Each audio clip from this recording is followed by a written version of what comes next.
السلام عليكم ورحمة الله وبركاته. جرجرت وبلي وانكي كاري بقى جرا تسنين جتا وروني كارا دكتور كارا يوتيوبين دفا جتا حرة وانتوتا اسن فايدو بالبلاكي اسن الرتي وانتوتا اسن يرو هدو دافت فايدا ما انجره abdiin qaba akka namoonni hedduu waan kanarraa quba hin qabne garuu amma durallee barsiiseen ture waan tokko amma isatti aanumoon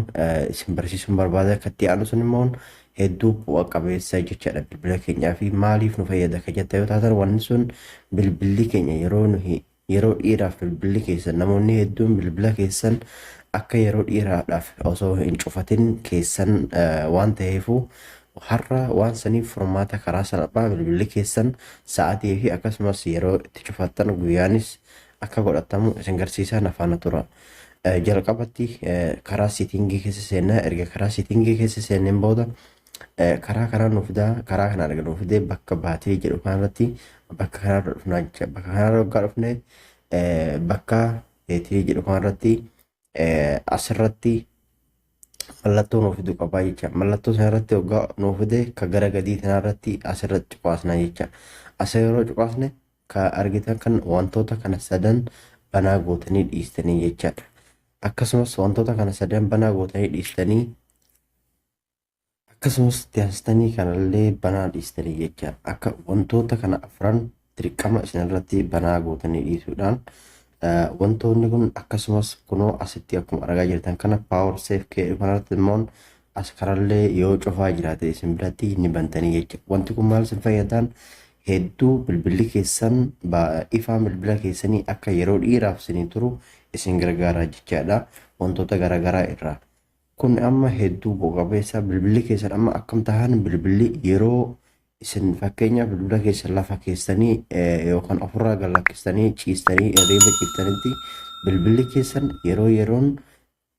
cufateefaa banata jecha cufateefaa bilbilli banachuun sun wantoota garaagaraa akka ofirratti abdeet godhu tahaa akkasumas karaa garaagaraa yoo koontirool kan namni kasiin godhu ta'e karaa waasaapbii karaa imootiin karaawota garaagaraa karaa iimeela keessaniitiin illee yoo ta'e nama sanarraa cufuu danda'a jechaadha. Hedduu bu'a qabeessa akkasumas immoo gubbaa kanarraa gabbuttanii warroonni wantoota garaagaraa yeroo bilbilli keessan abdeet of godhe isin arguu dadhabdan gubbaa kanarratti wantoota isin hin baasne jira yoo isin hin godhanne kan isinii bahuu hin dandeenye eessa ta'a bakka sun tuqaa sadan tana tuqxan jecha tuqaa sadan tana bakka tana argaa jirtanii tuqaa sadii tana tuqxanii tuqaa sadii tanarra yeroo tuqxan waa kana isinii baha yeroo inni isinii bahe ka jalqaba haara tuqxan bakka kana isinii baha saanduqa kana keessa isinii baha jecha maal goota quba keessanii gadi buttaniiti bakka as keessanii karaa gadii kana buusan erga karaa gadii buusanii raa'ataniin booda asirra cuqaastanii jecha asirra cuqaastanii bakka dooneetti tanarra cuqaastanii karaa gadiitti as gad bahee tajaajila isiniif isin akka itti fayyadamtan isin godhuu danda'a jechaadha. Akkasumas immoo yeroo isin hirriiba raftan bilbila keessa maalirra akka kaattan kunoo fakkii siree kana argaa jirtanii fakkii siree kanarra akka kaattan isin garsiiseen ture namoonni hedduun hin daganne akka fakkii siree kanarra kaattan bilbila keessan ifaasaa guutumaan guutuutti akka yeroo isin raftasan akka ifaan dalagaarra hin oolle godhaa jechaadha. Itti aansuudhaan immoo akka bilbilli keessan hin oowwine wantoota garaagaraa fayyada. Yoommoo bilbila keenya kana guutumaan guutuutti aappii bilbila keenya keessa jiru irra jiru dalagaa hojiin ala godhuu barbaannaa yoo jettan taatanii bakka kanarra fudhatan jecha waan kanarra jiru. Wanti kun maa godhaan fakkeenyaaf irra dhahee isin garsiisa. Akkas yeroo irra dhohitan istaarte godhaa isiniin jedha. Deebitanii istaarte gootan. Ammas istaarte gootan deebitanii maal godha ammas deebitanii istaarte gootan yoo kan yeroo jalqabaaf ifte. Akkasumas maal godhuun garaa ookkedhettanii irraa garas baatanii jecha maal godhu guutuu aappii bilbila keessanirra jiru dalagaa irraa cufaa jecha yeroo isin hirriiba raftan jecha waan akkanaa kana akka fayyadamtan intarneetas tahee wantoota garaagaraa guutuutti dalagaan ala godha jecha guutuu intarneetallee irraa cufaa ifaarree irraa cufaa wantoota